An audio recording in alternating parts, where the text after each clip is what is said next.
anyone that's been to a sporting event, the atmosphere before a game, I think Game Time Decisions has that same exact atmosphere. This is our arena. This is what we do. There is going to be an energy to Game Time Decisions that you will feel night in and night out. The excitement you get when you lock your bets in, when you're figuring out what you want to do, we can zone in on the biggest games each night. I want this to be the place that people come to before the games start so they feel as ready as possible to lock in their cards. We are going to hit every single one of those markets that you need to know about. We're going to go through every single thing, and I've got a great team behind me that's going to help me get the job done. There is not going to be a better place, I promise you, than Game Time Decisions to get that new information, react to it, and be able to then bet accordingly. We will have everything at our disposal, and we will use that to our advantage. I'm Kevin Walsh. Tune into Game Time Decisions from 6 to 8 p.m. Eastern on SportsGrid.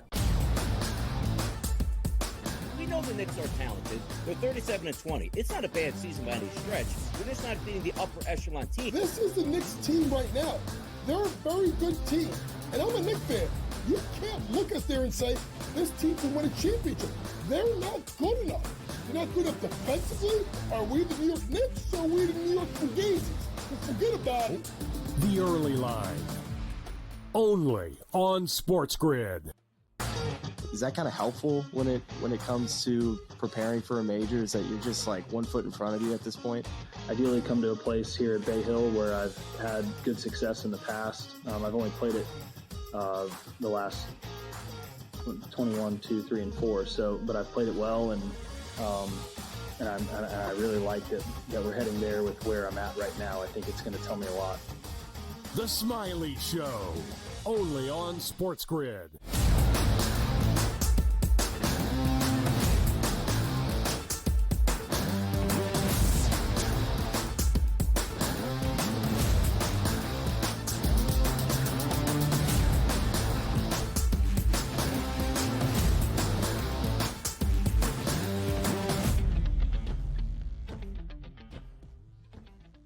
Welcome to hour number 2, live right here on this Thursday on the Early Line on SportsGrid. He is Donnie Rightside. I am Ben Stevens. A lot to get to here in these next 2 hours. So much NFL news from Indianapolis during Scouting Combine Week in Indy, even including a source-off that led to a verbal exchange in a Starbucks in downtown Indianapolis. We'll break that down in the actual news and how significant it is around the NFL. Some rule changes proposed for 2025 and some that will be in effect. Commissioner Rightside will react to everything that we have seen. A lot to get to here, DRS, in the NFL. And although it is the offseason to start off hour 2, it really never slows down. Yeah, everything has to go through me, NFL. Like, you want the change to be made. Rob Manfred, personal friend of the show here, and myself, calls me to consult. Hey, look, we don't like the shift out here. What do you think about it? Yeah, take it away. Rob Manfred pushes it through. Hey, look, nobody's stealing bases anymore. You know what? Make the bases a little bit bigger so it's easier to hang on to and slide off them. That'll help everything. Fantastic here. Permanent DHs in the National League. Like, we got everything perfect as long as it runs through me. College football here. We're going to make tweaks here, as we said, Ben, coming down the stretch over the next couple of years to who gets what seating here. Because why? Your boy DRS in the Early Line with Ben Stevens. We talk about this stuff here. So I'm asking the NFL, before you make any changes that are guaranteed, just talk to us here in the morning. We will set you straight and make the correct decisions. That's how I'll leave it. So let's run through those headlines around the NFL. Yeah. Fox Sports' Jordan Schultz tweeted out yesterday that Matthew Stafford visited Tom Brady at his home in Montana. Of course, Brady, a minority owner in the Las Vegas Raiders, is trying to lure Matthew Stafford to Las Vegas. As we have seen all of the reports, the Rams have allowed Stafford and his representation to gauge his value around the NFL, and apparently that value has been well received. There are a ton of interested teams, namely the New York Giants and the Las Vegas Raiders. So was Tom Brady trying to make a pitch to Matthew Stafford? That's what Jordan Schultz had to say. But then Ian Rappaport basically walked it down and was like, that's a lot of speculation. They may have crossed paths in Montana. They may have bumped into each other. But Tom Brady was not hosting or tampering with Matthew Stafford, because that Brady guy, of course, he never likes to cheat or walk the fine line. Donnie, in my estimation, Jordan Schultz is right. You don't just bump into each other on the streets of Bozeman, Montana, because you conveniently happen to be in the same place. I do believe that Matthew Stafford and Tom Brady had a meeting in Montana, and I do believe, more importantly, the Las Vegas Raiders are fully in on trying to trade for Matthew Stafford. They are, which is ridiculous, and maybe one of the worst trades you can ever make for a team that won't get to the playoffs, going to spend a lot of money and use up their resources to possibly get a future quarterback. But let's remove that from the situation. You could probably find footage last night or a day before, whenever this meeting was, of Tom Brady smashing with a hammer his cell phone because he doesn't want to turn it over to the NFL, which will get him into more trouble with the Raiders being an owner and tampering with other players. Now, you might say also, well, wait a second.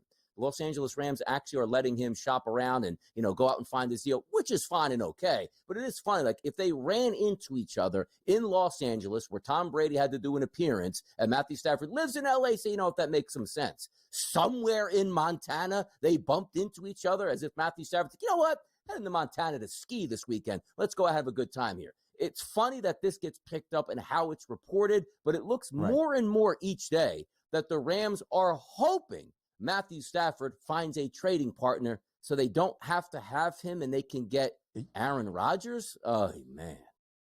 Donnie, that's still the part that is the most confounding, right? It has led to some drama and certainly speculation that both you and I'll put my hand up, I said I'd buy a Matthew Stafford Giants jersey if he was traded to New York. It felt like just rumor and speculation. There is clearly a disconnect between the Rams front office and Matthew Stafford, who wants to be paid, and I'm sure the Rams would be willing to pay him.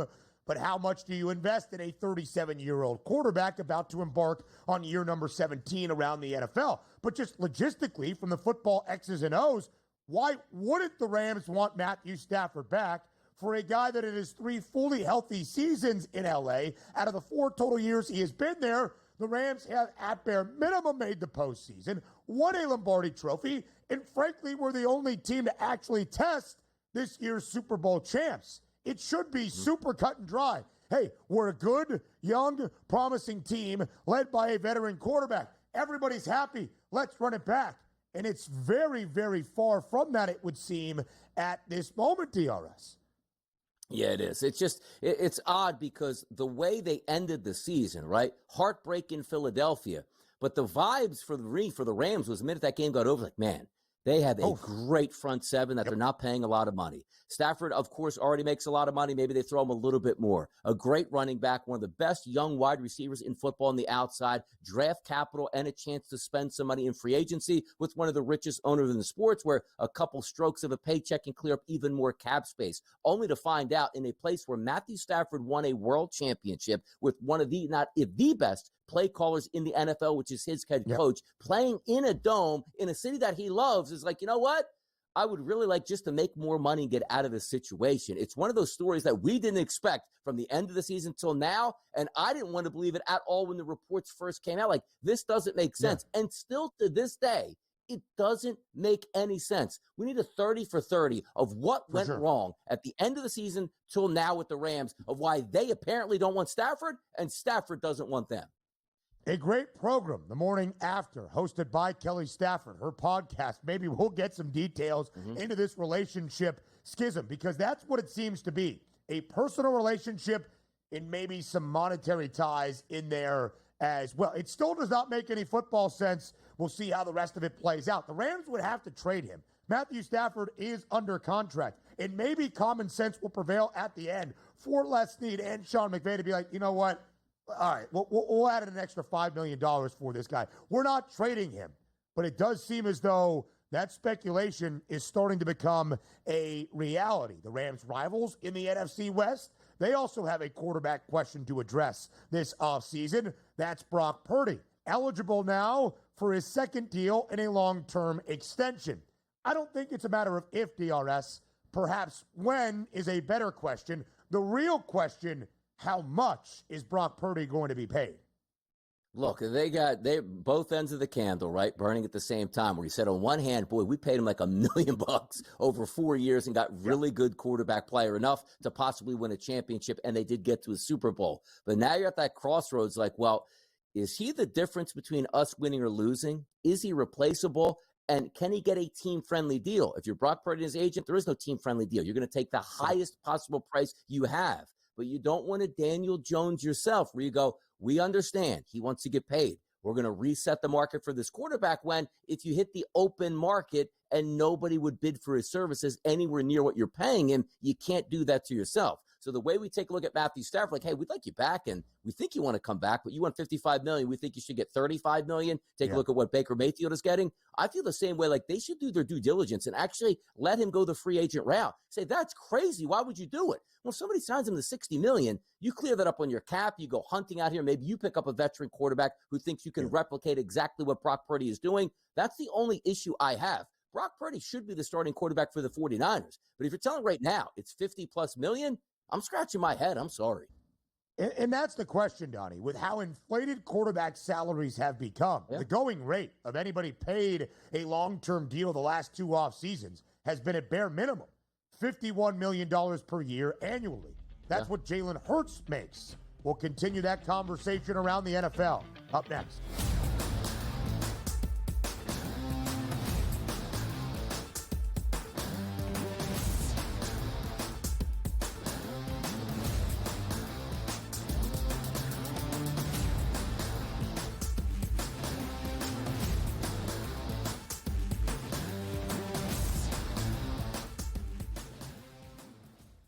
So my team didn't win this weekend, but I still did with this app that's taking over the game. Sports Millions Pick'em lets you make quick and easy predictions. Pick your favorite players, go higher or lower, and you can still win big even if your team loses. Plus, the multiplier is insane. With just a few picks, you can win big money. So get on it. They've got a welcome bonus to help you start off your winning streak.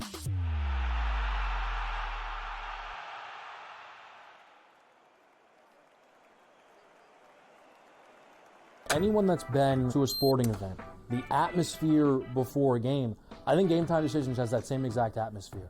This is our arena.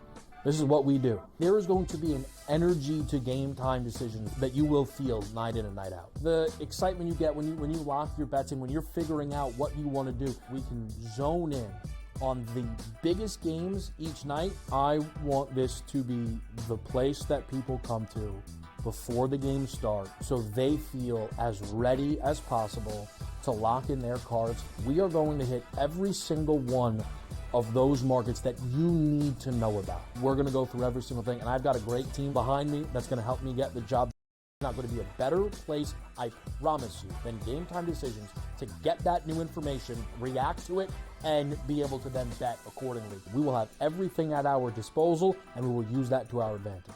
I'm Kevin Walsh. Tune into Game Time Decisions from 6 to 8 p.m. Eastern on SportsGrid.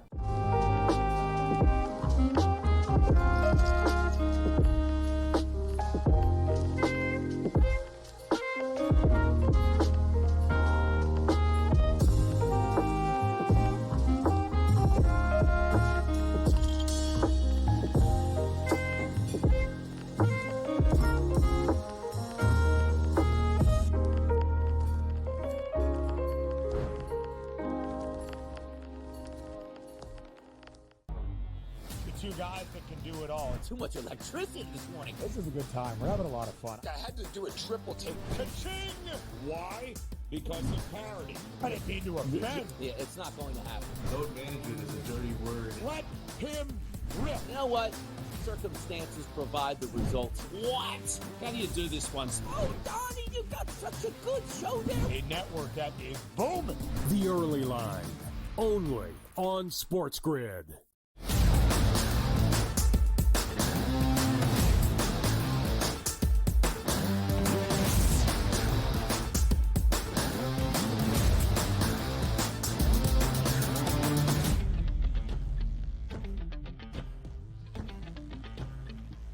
NFL headlines during Combine Week in Indianapolis. It's not just about the prospects, it's about everything else around the National Football League. Brock Purdy and the 49ers have started their contract talks. It's what John Lynch, the GM in San Francisco, told everybody yesterday. Brock Purdy, after his third NFL season, drafted with the final selection of the 2022 NFL Draft, Mr. Irrelevant, if you will, now eligible for his second NFL deal and that long-term extension. Again, Donnie, it's a question of not if, maybe when, but really, how much. Brock Purdy under contract this upcoming year for 2025, but of course the Niners don't want to negotiate against everybody else. They want to get this done right now. In the last 2 off seasons, we have seen 9 quarterbacks agree to a long-term deal, each with at least $50 million per year of annual average salary. Those are the 9 QBs in the NFL that make $50 million per year. It is why, Donnie, guys like Matthew Stafford and even Brock Purdy, with how inflated these quarterback salaries have become, are probably asking for the same thing. It is. It's very interesting, too, because you look at most quarterbacks, and we understand the price point where they're at. And it seems like Brock Purdy is the lightning rod, and he should be, because he didn't come in as a number 1 overall draft pick. He came in as a lower base guy, and you take a look at a 4-year, $3.7 million contract, and you see that he's played some really good football. But also at the same time, you look at him, like, he doesn't do one thing extremely well. Doesn't have the biggest arm, isn't the biggest in stature in the pocket, not the most athletic, and you sort of get that, well, he has so many talented players around him that he just has to manage the game, and he's got one of the best play callers in the system, and we can do that and replicate it. But also understand this, it's a business from both Brock Purdy's perspective and also from the San Francisco 49ers, which I was saying, like, we want you here, but we don't think your value is there. It's like getting an appraisal on the house, like you're trying to sell or you're trying to buy. Like, you can get second opinions here and don't think it adds up, but it's up to the buyer and the seller to meet halfway and say, okay, appraisal came in low, appraisal came in high. What are we going to do about this? Because I'm pretty sure if the San Francisco 49ers go, you know what? Go out and seek your own deal. And let's just say the Tennessee Titans go, we'll give you a 3rd-round draft pick for Purdy, and then we're going to pay him $52.5 million. And they go, you know what? You're worth that price because that's what somebody will pay for it. Come on home. We'll give you the $52.5 million. And he's way better than Daniel Jones, but that number always pops in my mind because Daniel Jones didn't get the $50 million, but he still got the 40. But the joke always was with me, and I think it was true, like, not a single other team was going to offer him $1 for a contract. You didn't have to pay him the 40 level just because he was your guy.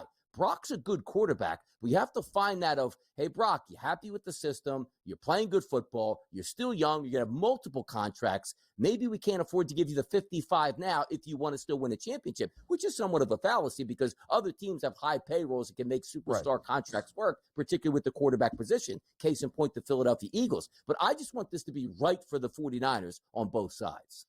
And the 49ers have been able to because of the discount you get when you make a good selection with the final pick of the NFL draft. In terms of Brock Purdy's rookie deal, they've been able to pay a lot of people the last few off seasons. Christian McCaffrey, Nick Bosa, Brandon Ayuk last year, renegotiating now with George Kittle once again. They had paid Deebo Samuel a couple of off seasons ago, and John Lynch confirming they have allowed Deebo Samuel to have his trade request, and they intend to honor it. It does seem that Deebo Samuel's time, as confirmed yesterday by Lynch in Indianapolis, is done in San Francisco. New head coach in New Orleans, an old GM in New Orleans, Mickey Loomis and Kellen Moore, both agreeing, it would appear, Donnie, that Derek Carr is going to be the Saints starting quarterback in 2025. I don't mind this. And usually you take a look at Derek Carr, who does have a lot of talent, just hasn't worked out in his favor regardless of who he's played for at this point. High expectations in New Orleans when he came over. I thought they actually had a legitimate chance to win the division, and they didn't. He's been banged up and injured. But also when you take a look at, Kellen Moore coming down to be the head coach, he has a reset year right now. If you take a look at what they did for the New York Jets and you say, Aaron Glenn, what do you want to do? Well, we're probably a better football team technically if I keep Aaron Rodgers, but I want to get my guys in here right away off the bat because Aaron Rodgers brings a lot of baggage that Derek Carr doesn't bring, let's just say off the field and in the locker room. I don't mind a rookie head coach saying, you know what? I have a veteran guy that's had a lot of success. Yeah. I believe my system is going to benefit and keep him here because understand this in the NFL. You can cut guys, you can trade guys. But sometimes, I'd like to say in real life, it's cheaper to keep her. And maybe it is with a quarterback where you say, I'm going to lose Derek Carr. Great. But then I'm going to take a massive dead cap salary hit. So it's actually easier to keep him on the roster to build around him and see if I can get another look-see for 1 year. I don't mind the move by the Saints. One way or another, I don't think they're winning the South. But at the same time, they're probably a better football team if they do keep him with Kellen Moore's offense. Yeah, I would agree, right? There's not a great quarterback market. New Orleans is not in a position with the 9th overall pick to draft that QB of the future to match up with their rookie head coach in Kellen Moore, who was very non-committal about Carr's future in the Big Easy at his introductory press conference just a few weeks back. now a change of tune. I don't mind it, because if Derek Carr was going to be dealt by the Saints at a point this offseason, or perhaps even released, he would probably be that top target in the quarterback market that is not about to be a rookie in the 2025 NFL draft, either he or Sam Darnold. But I think it speaks to the lack of relative strength, DRS, of this free agent or potentially traded quarterback class around the NFL this offseason. The Green Bay Packers open to trading Jair Alexander, their star cornerback, but at least kind of was a star, a two-time Pro Bowler, back-to-back in 2021 and 2022. He has spent all 7 of his NFL seasons in his career in Lambeau, but Donnie, the last few years hasn't really been out there. Both injury and some off-the-field issues, it would seem, with Green Bay's management. He's only played 14 total games the last 2 years. They paid him a ton of money, too, and he was one of those prospects they look like is going to be able to fortify your secondary. And you're right about this. Sometimes, like, well, we're looking to cut or move on or trade him. Hamstring's been a problem. Knee's been a problem. Yes, he's had some injuries, but there were times this season, including in the playoffs against the Philadelphia Eagles, like, hey, looks like he's going to be back this weekend, and out of nowhere, he's inactive for the game this weekend. Nothing to do with an injury at this point. So it looks like a clean break is coming, and somebody might get an absolute steal by getting a Pro Bowl caliber player, but at the same time, you got to be available and accountable on a week-to-week basis. Jair wasn't that in Green Bay. Rule changes around the NFL coming up next, and we will hear from Abdul Carter with some injury concern now, but a potential number 1 pick in the 2025 NFL Draft. It is Combine Week, and the news around the National Football League keeps rolling.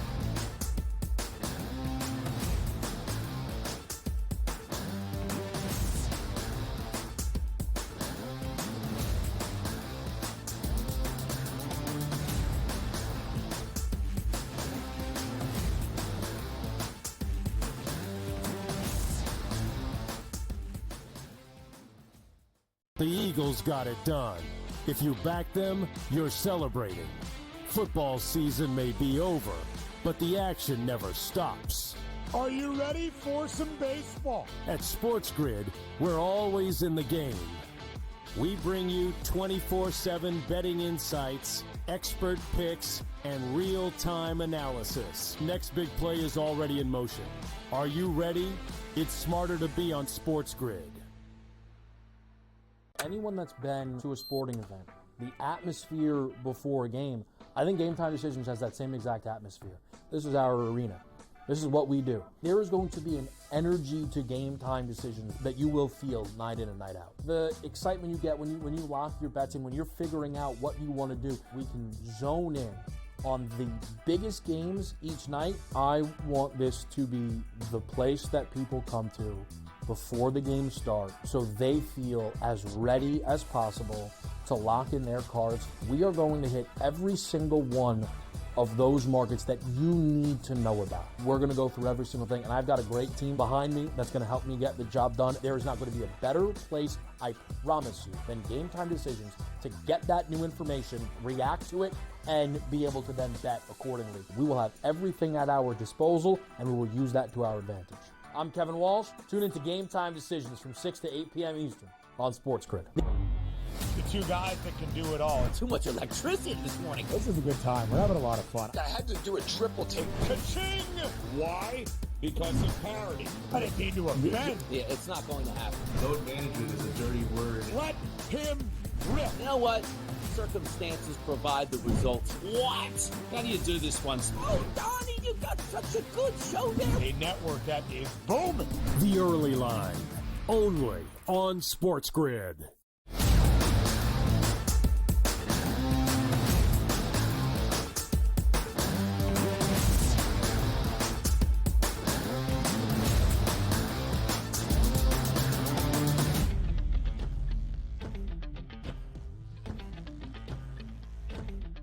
Live right here on the Early Line on SportsGrid, some NFL rule changes that might be coming our way as soon as the 2025 NFL campaign. DRS, we got word yesterday that first downs in the National Football League, something that people have begged for a long time, will now be measured electronically. The chain gang will still be there if needed, but they are going to use electronic measurements to properly spot the ball. What does Commissioner Rightside have to say? I got to understand, like, what the process of this actually means. Right. Does this mean that we're getting the, like, chip in the football and all that stuff? Which, again, the people out there who I think are lunatics are the guys with the chip in the football, because that doesn't mean that's where the ball is. Like, it's where your knee is down, where then the ball would be actually placed. So technically you can get tackled at the 25-yard line, skid forward 3 yards, and the microchip goes, oh, yeah, first down. They gained an extra 3 yards. Like, that's not the case. And also, are they just trying to be simple? Like, you can tell at home better than the refs on the field where the spot is. And you might say, Donnie, that's ridiculous. Those guys are in the building. How many times have you seen like a 15-yard pass to the sideline where the referee is 6 yards behind the play and you go, oh, he got that first down, and the ref comes up the ball and you go, oh, that's a bad spot. We say that almost on every single possession in the NFL. So that just means somebody's actually watching the game from the TV feed that buzzes down and goes, that ball should be at the 46-yard line, not the 47-yard line, and they change it. I'm all for that. I just don't know what technology that we're going into it to do that. And also, one of the best things in sport, I'm sorry, it might be old school, but the 4th and inch play where the chains come out to measure it and they're pulling it here, that is great theater and great TV that we're not going to get. And some people might say, like, okay, I'm willing to eschew that, but it's just part of our football culture when the chain gang comes out to measure how far it is, how short it is. The coach is going to make his decision based on if it's a foot or if it's more than a half yard away. I'm going to miss that here. I just want to see how they're actually trying to do this. So it's using the NFL's Hawkeye virtual spotting system. It's all the cameras in the stadium focused on the players, the ball, and the officials. So they do get word, hey, if a first down was achieved. And even though, DRS, we will know virtually if it has happened, I agree. Still break out the chain gangs. Give me the index card to determine a half centimeter if it is enough for a first down. We also might see the overtime rules that we have seen in the postseason where both teams are allowed a chance to get the football into the regular season and a potential extended 15-minute session instead of 10. Any issue with you, Commissioner Rightside? This needs to be done yesterday, but also understand this. There are people out there that look at Major League Baseball and say that one of the stupidest rules they ever put in was putting a ghost runner on in extra innings. For me, I think it's one of the smartest decisions that baseball ever made. And purists be like, that's ridiculous. And yes, I understand when you're a 13-year-old kid, it's really cool to watch a game in the 19th inning at 1 a.m. We all used to love that. But understand this in baseball. It wrecks your entire bullpen for the next 2.5 weeks, and you don't need to be at the ballpark doing that, which is why they want the game over faster. The one thing I do get upset with in the NFL is once you go to overtime, it's 10 minutes and not 15. And how many times have you seen the team take the opening kickoff and bleed that clock all the way down to like 2 minutes? It's like, well, wait a second. The other team's going to get 2 minutes to respond to when you just had 8 minutes here. I think if you change it and don't make any changes to the rule itself in the regular season, but just give me 15 minutes, it gives the other team on defense a chance for a lengthy drive of 4, 5, or 6 minutes and a missed field goal for you to combat that and not feel like you're under pressure to run the run and shoot in a minute and a half downfield. Just give me the full 15 minutes. I'll live with it. Yeah, I will see exactly what this means and how it plays out if that rule is actually updated. DRS, we talked about it to start off the show. Some injury concerns for potential number 1 overall pick, the edge rusher out of Penn State, Abdul Carter. The defensive linemen and linebackers meeting with the media, the first group of players to do so yesterday in Indianapolis. Let's hear from Carter himself. I feel like it's very realistic, and I feel like I'm the best player in the country, and the best player should be selected number 1. Yeah, like I said, defensive players impact the game just as much as a quarterback, and I feel like me, myself, and all the best defensive players in the country need to just start speaking out about that more because we're just important to the game as the best quarterbacks. He is a game wrecker. There is no doubt about that. DRS latest update in terms of that stress reaction on his right foot that was seen yesterday in medical evals. Now all the doctors saying he will not require surgery, should be able to work out at Penn State's Pro Day late next month. Yeah, and by the way, what he's saying, to let you know a little known secret, he by far is the best football player in this draft. He's right. But quarterbacks take precedent, and you know how that goes. But my goodness, if this guy, let's just project, he's healthy for 10 years, do you see like Michael Parsons is doing out there? He can do almost identical things to him. He is the best player, but he won't be the number 1 draft pick. We'll talk more about the draft with Mark Zinno up next.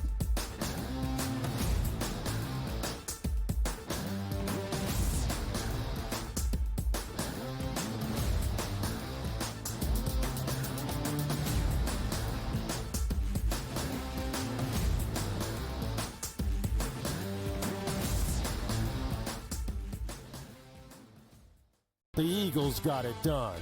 If you back them, you're celebrating. Football season may be over, but the action never stops. Are you ready for some baseball? At SportsGrid, we're always in the game. We bring you 24/7 betting insights, expert picks, and real-time analysis. Next big play is already in motion. Are you ready? It's smarter to be on SportsGrid. Anyone that's been to a sporting event, the atmosphere before a game, I think Game Time Decisions has that same exact atmosphere. This is our arena. This is what we do. There is going to be an energy to Game Time Decisions that you will feel night in and night out. The excitement you get when you lock your bets in, when you're figuring out what you want to do, we can zone in on the biggest games each night. I want this to be the place that people come to before the games start so they feel as ready as possible to lock in their cards. We are going to hit every single one of those markets that you need to know about. We're going to go through every single thing, and I've got a great team behind me that's going to help me get the job done. There is not going to be a better place, I promise you, than Game Time Decisions to get that new information, react to it, and be able to then bet accordingly. We will have everything at our disposal, and we will use that to our advantage. I'm Kevin Walsh. Tune into Game Time Decisions from 6 to 8 p.m. Eastern on SportsGrid. The two guys that can do it all. Too much electricity this morning. This is a good time. We're having a lot of fun. I had to do a triple take. Ka-ching! Why? Because of parody. I didn't mean to offend. Yeah, it's not going to happen. No advantage is a dirty word. Let him rip. You know what? Circumstances provide the results. What? How do you do this one? Oh, Donnie, you got such a good show there. A network that is booming. The Early Line, only on SportsGrid.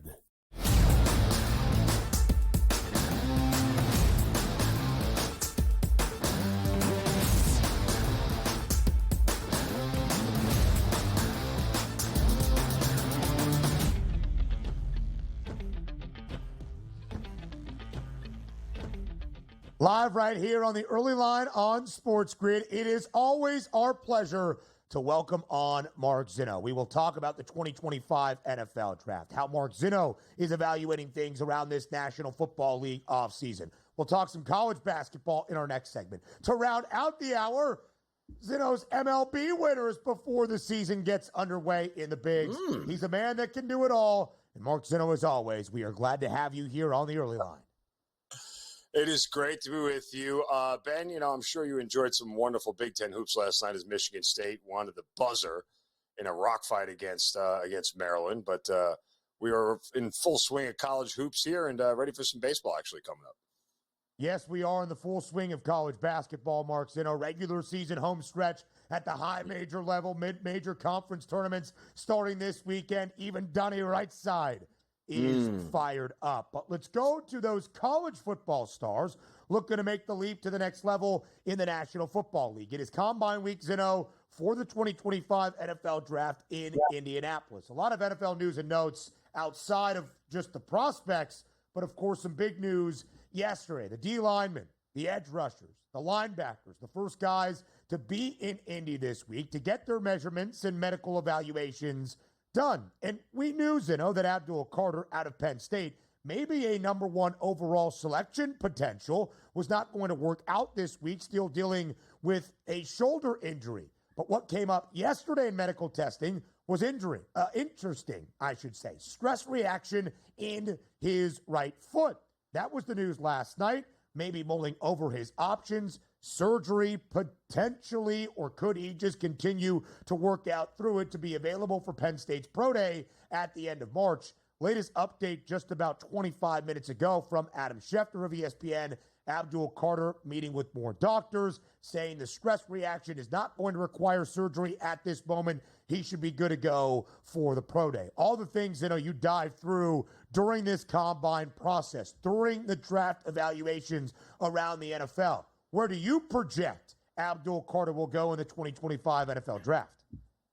Well, if a team is being smart, they're taking the best player, and that is Abdul Carter. I mean, I don't really think this is very difficult, but quarterbacks are always overdrafted, and the need for quarterbacks and quarterback play in this league will always be the top priority of teams. So will it be the Tennessee Titans who make that sort of mistake and draft the quarterback over the prohibitive best player in this draft.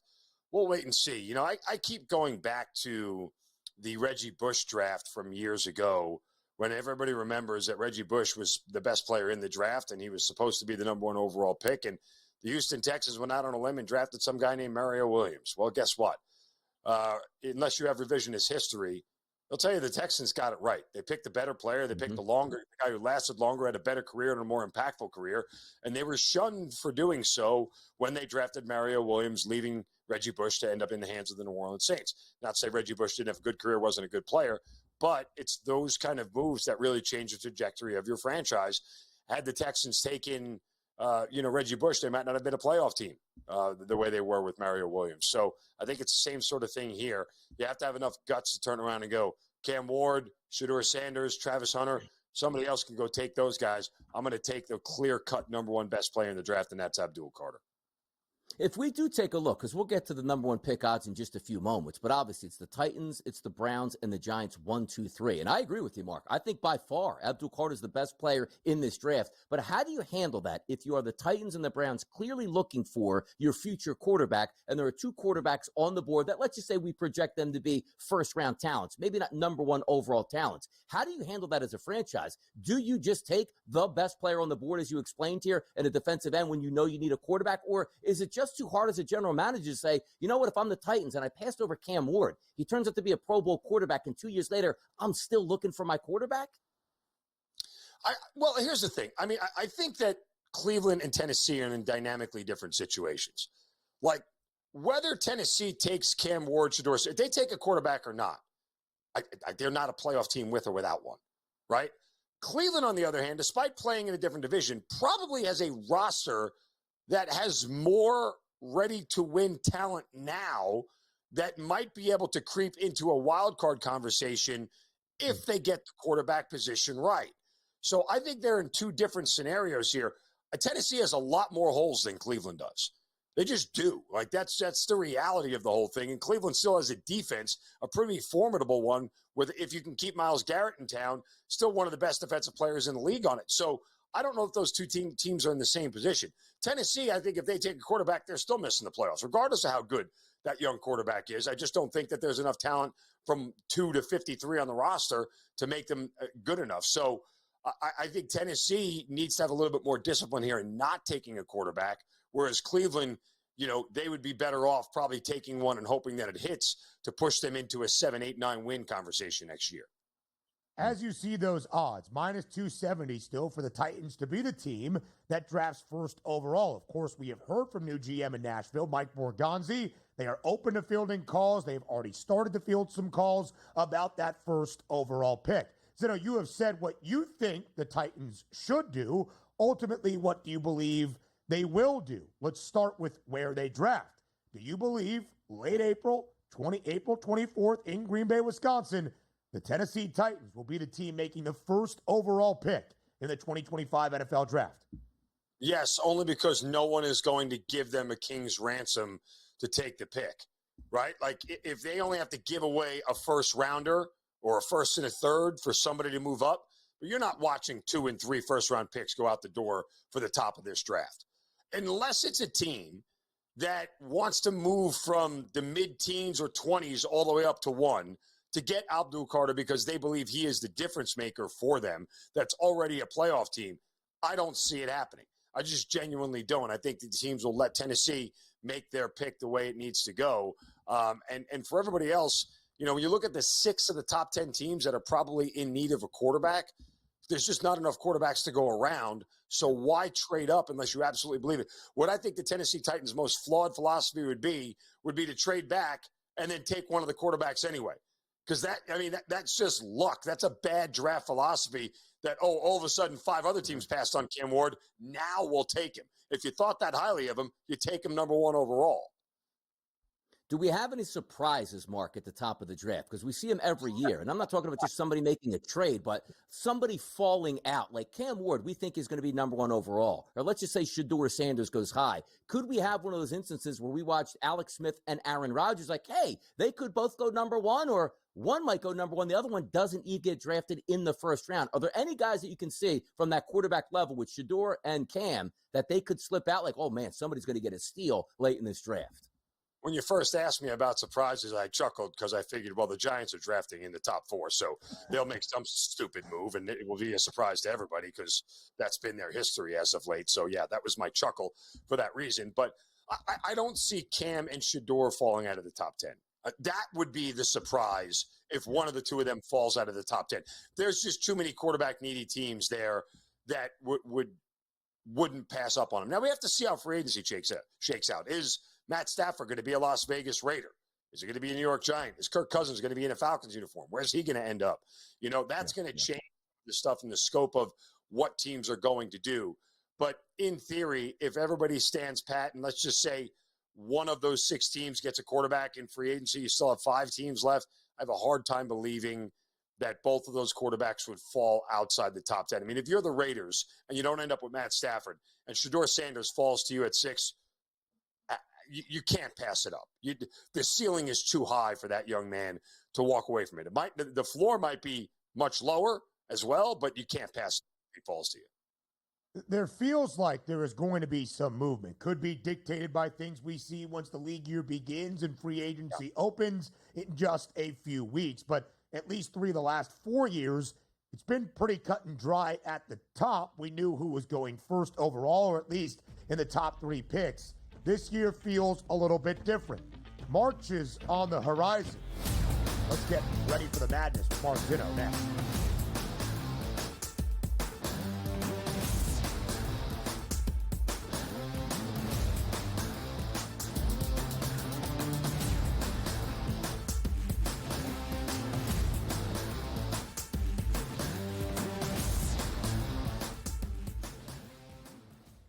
The Eagles got it done. If you back them, you're celebrating. Football season may be over, but the action never stops. Are you ready for some baseball? At SportsGrid, we're always in the game. We bring you 24/7 betting insights, expert picks, and real-time analysis. Next big play is already in motion. Are you ready? It's smarter to be on SportsGrid. Anyone that's been to a sporting event, the atmosphere before a game, I think Game Time Decisions has that same exact atmosphere. This is our arena. This is what we do. There is going to be an energy to Game Time Decisions that you will feel night in and night out. The excitement you get when you lock your bets in, when you're figuring out what you want to do, we can zone in on the biggest games each night. I want this to be the place that people come to before the games start so they feel as ready as possible to lock in their cards. We are going to hit every single one of those markets that you need to know about. We're going to go through every single thing, and I've got a great team behind me that's going to help me get the job done. There is not going to be a better place, I promise you, than Game Time Decisions to get that new information, react to it, and be able to then bet accordingly. We will have everything at our disposal, and we will use that to our advantage. I'm Kevin Walsh. Tune into Game Time Decisions from 6 to 8 p.m. Eastern on SportsGrid. The 2 guys that can do it all. Too much electricity this morning. This is a good time. We're having a lot of fun. I had to do a triple take. Ka-ching! Why? Because of parody. I didn't mean to offend. Yeah, it's not going to happen. Load management is a dirty word. Let him rip. You know what? Circumstances provide the results. What? How do you do this once? Oh, Donnie, you got such a good show there. A network that is booming. The Early Line, only on SportsGrid.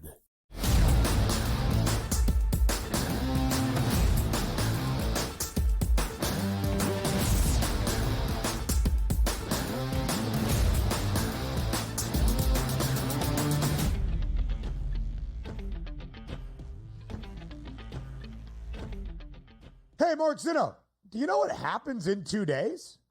No. No. Shamrock Shakes. Shamrock Shakes, and the calendar Delicious. flips to March. We're Yes. getting excited for it, Mark Zinno.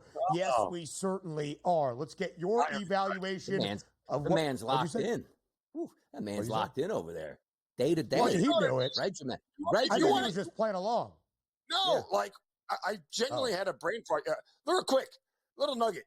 I did the stupidest thing in the world. I did dry February. Okay? You know, people do like, I did February because it was the shortest month, and a friend asked me to do it. Like, if you're going to do a dry, do the shortest month. I got to tell you guys something. Dry anything is the dumbest damn idea I've ever heard of. Okay? The people who are like, oh, God, I have so much energy, and I slept so well. I like where we're going. You know what I'd say to you? That's because you're an unhealthy slob before. I'm not. I haven't slept well, okay? I'm irritable, I'm tired, and I want a damn drink. So Saturday. Sounded like Joe Lisi. So Donnie, what do you have to say to that as a man that lives his life often rather dry now?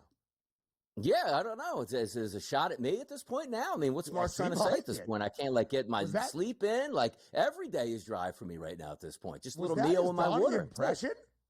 That was pretty good. Impression? It was most of the females on social media who are like, oh God, I slept so well. I have so much energy. Hey. Oh, man, I just received a text. That was pretty good. All right, so let's keep things going as we actually get ready for college basketball. Zinno, the month of March in 2 days. Pop off a couple of bottles and drink a few beers as you enjoy all of our college basketball action that we have in store. The national championship odds at this moment. The number one team in the nation continues to look the part. 7 consecutive weeks atop the AP poll and a 30-point home win last night.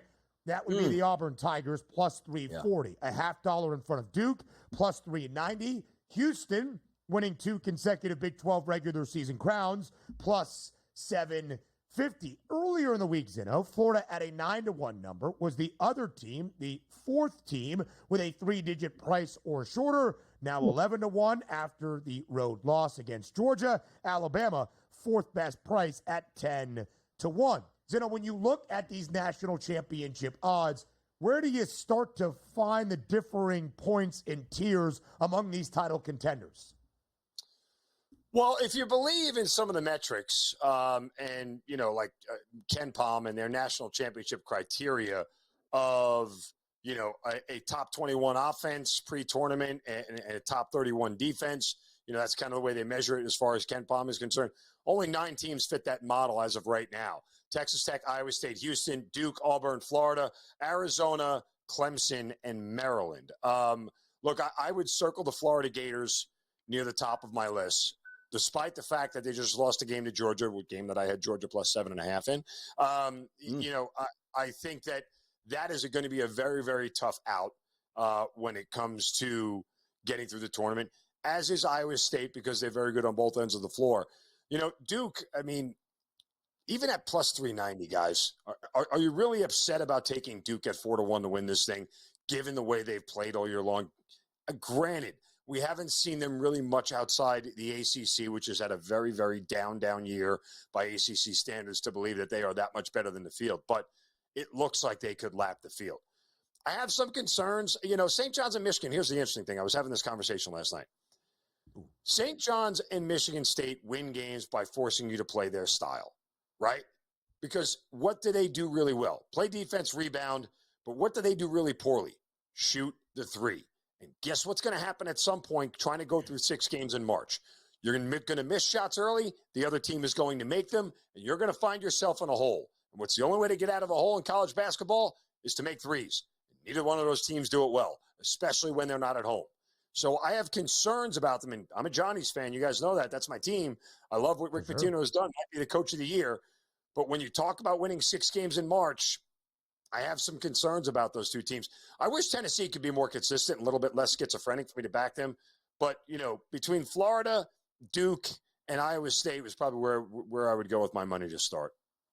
It's a great segue to talk here, Mark, because looking at those teams, there's a lot of teams that we think that can win the national championship. But being a handicapper, what do you trust the most here in March Madness? Is it I need a great defense, I need a great offense, I need great back guard or guard play in the backcourt, I need a big man? Like, what do you look forward when you pick your team out that says, you know what, this is my favorite to win the NCAA tournament? Guard play and shooting. Right? Because in theory, if you play to your percentages from shooting, that's what I can trust the most, particularly from a handicapping standpoint, right? Like I want give me the better shooting team, because as the games unfold, you know, it's academic to say the teams that have to make more shots typically win the game And that's kind of what it boils down to. Like, I can trust a team more that can make shots when needed than a team that can't. Yes, defense is great, and it's absolutely necessary to win. But, you know, teams like when you watched UConn last year, you know, UConn's defense was great, but they just beat you continually making shots. Like, they were just that much better on the offensive end, which is why, again, Duke at 4-1 catches my eye, because they're just a really sound shooting team, as is Florida. So that's kind of what I look for. I'll say one more thing real quick about the tournament. Part of me, look, I don't believe that there are 12 or 13 tournament teams out of the SEC. There shouldn't be. That said, I'm very excited for 12 or 13 to get in, because those bottom 4 teams in the SEC that get in, I can't wait to hammer against them in the first round, because they're not tournament teams and they don't belong there. Whoa, the mouth in the South. Wow. A little bit different than what you might expect. Whoa. Because Zinno, as you saw there, 4 of the 6 best prices to win a national championship out of the SEC. We look at the SEC odds for those top teams and how they can make a deep run in the big dance. Auburn, a minus money favorite to get to the Final Four. So, Zinno, my question, well, I guess we don't really have time for a question, but just an interesting evaluation for you in terms of how that SEC might play out in March.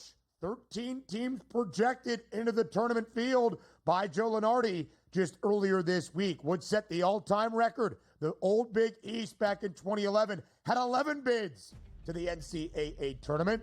Even if Mark Zinno does not agree, the SEC should set the new record this season. Major League Baseball? Why not?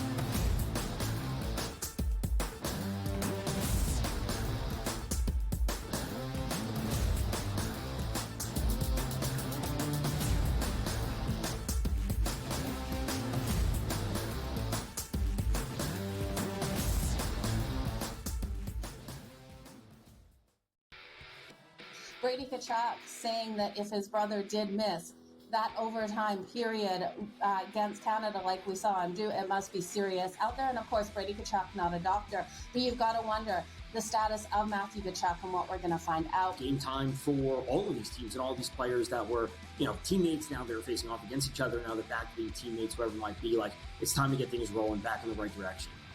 HL today, only on SportsGrid.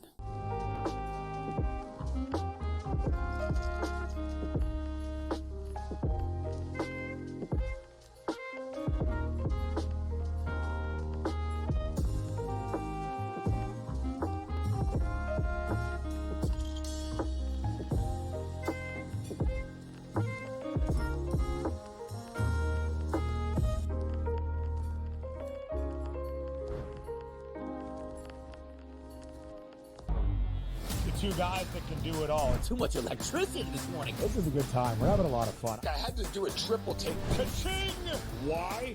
Because of parity. I didn't mean to offend. Yeah, it's not going to happen. Load management is a dirty word. Let him rip. You know what? Circumstances provide the results. What? How do you do this one? Oh, Donnie, you got such a good show there. A network that is booming. The early line, only on SportsGrid. You have Duke the 1, Houston the 2. They're the 2 best defensive teams in the country. I want to see them play for the right to go to the Final Four, because I think that would be a kick-ass game. Duke is really great on both ends of the floor. They can score and they can defend, and that's why they win by big numbers all the time, because they're really good on both ends of the floor. I don't trust Houston's offense. Pharrell Coast to Coast, only on SportsGrid.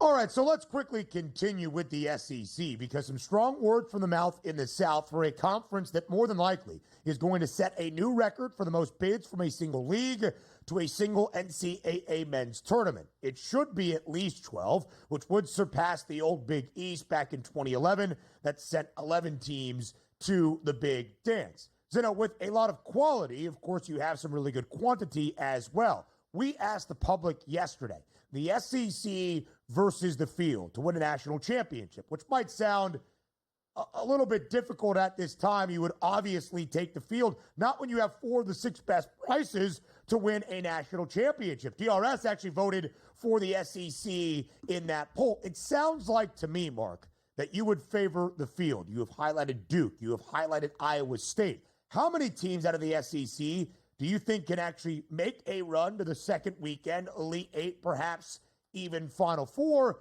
out of the maybe 13 nods they get to the NCAA tourney? 5. Auburn, Alabama, Florida, Tennessee, Missouri. And the only reason Missouri is there is because they can shoot. I mean, again, we were just talking in the break. A&M, prime candidate to go home. That's a team that shoots 41% from the field for a game on this season. Like, that's bad. You like there's an argument that Texas A&M is not one of the best 25 teams in the nation, let alone a team that is going to, that's ranked, whatever they are, 17th or 11th, whatever they are. I mean, Kentucky's got way too many defensive flaws.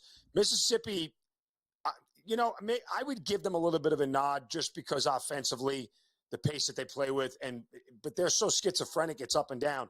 Again, Mississippi State, don't trust them. I don't think Vanderbilt's good. Arkansas, I don't even think how is Georgia even on the bubble? Like, in what world is this team the first 4 out? Has anybody, again, I bet Georgia the other night against Florida, more situational than anything else. But does that look like a team that's like a tournament team? They look like a good NIT team, like they were last year, but that's not the first 4 out. Come on. The SEC, very strong. And by the way, yeah, but that's why. I'm not saying I agree. That's why. They have 9 quad 1 opportunities. That's the weird thing we do. That's the weird thing the committee does. Sorry, guys, but they got 3 quad 1 wins, but they got 6 quad 1 losses. Like, we forget that they 11. lost. Yeah, exactly. So it's like, okay. I mean, we're just going to hang the 3 wins up there like the 11 games didn't exist. We'll get the referendum, which I like, which once they're all going to get there, and we'll see how they go through. We can say, didn't deserve to be there or not. But let me ask you this question too, Mark. You look at the SEC, iron sharpens iron typically. Do you give a boost, let's just say, to Duke playing in a down ACC where they didn't have to go through the attrition of the regular season? Is that a positive or a negative for a team like the Blue Devils? The only thing that would separate Duke, it's not like Duke is winning games by 4 and 5 in the ACC. They're beating the ever-loving snot out of everybody. 3 minutes into the game, the other team may as well just quit. Just go home. Like, they don't stand a chance. And that's what's really selling me on Duke is just the incredible margin of victory. And then, by the way, they beat an Arizona team.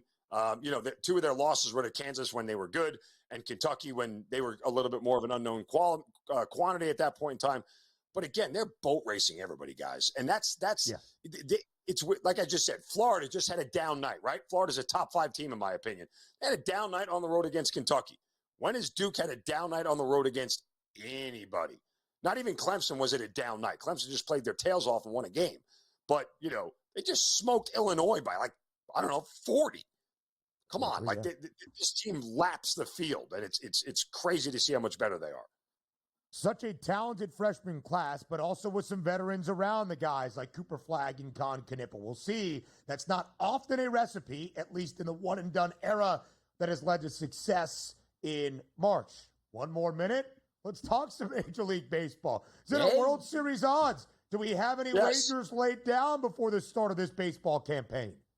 Yeah, Yankees not to win the World Series because Aaron Boone's the manager. Let's take the Mets. Let's take a flyer. Look, I'll say this much, and this is just my respect. Until I knew Juan Soto was a great baseball player. Until I watched him for a year, game in and game out, and what he did for a Yankees lineup that, going into the season was Aaron Judge and 8 jabronis. Then it became Aaron Judge, Juan Soto, and 7 jabronis. Well, that second guy made all those other jabronis a lot better, and I think he can do that for the Mets. In the playoff series, he's a guy who could put you over the top. Listen, we have talked a lot about the SportsGrid network and who is the most unbiased man in the history of sports media. Zinno saying to bet the Mets to win a World Series as a Yankees fan might take the cake. Zinno, thank you. Hour 3 up next.